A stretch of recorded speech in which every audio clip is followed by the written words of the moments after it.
अस्सलाम वालेकुम दोस्तों, कहिड़ा हाल आहिनि। उम्मीद कयां थो सभु दोस्त ठीक ठाक हूंदा।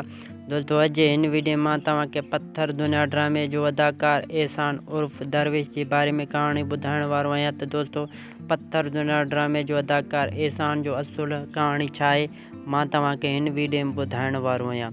दोस्तों सिंधी अदाकार जे बारे में तफ़सीली स्टोरी शुरू करण खां पहिरियों मां तव्हां दोस्तनि खे हिकु गुज़ारिश कयां थो त हिन वीडियो खे लाइक कयो, चैनल ते नवां आया आहियो चैनल खे सब्सक्राइब करे घंटी जे निशान ते ज़रूरु क्लिक कयो।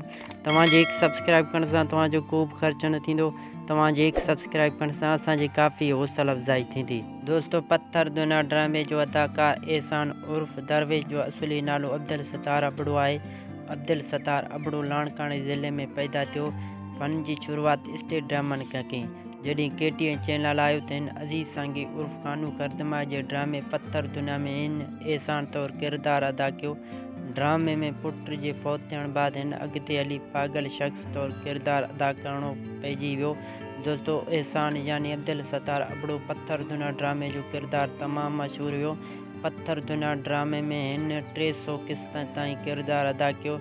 दोस्तों मूंखे जेतिरी क़दर ॼाण मिली आहे त अदाकार अब्दुल सत्तार अबड़ो स्टेज खां अलावा सिर्फ़ु पत्थर दुनिया ड्रामे में कमु कयो। ॿियो हिन जो को अहिड़ो ड्रामो या फिल्म शोबत जे दुनिया में मौजूदु न आहे।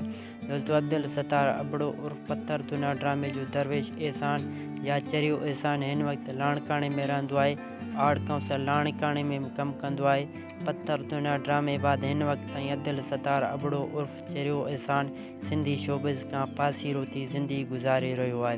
दोस्तों उम्मीद कयां थो त हीअ स्टोरी तव्हांखे ज़रूरु पसंदि आयो हूंदो। स्टोरी पसंदि अचण ते हिन वीडियो खे लाइक कंदा, चैनल ते नवां आया आहियो चैनल खे सब्सक्राइब करे घंटी जे निशान ते ज़रूरु क्लिक कयो। दोस्तों मिलंदासीं की ॿी नई वीडियो में। हिन वक़्तु अल्लाह हाफ़िज़।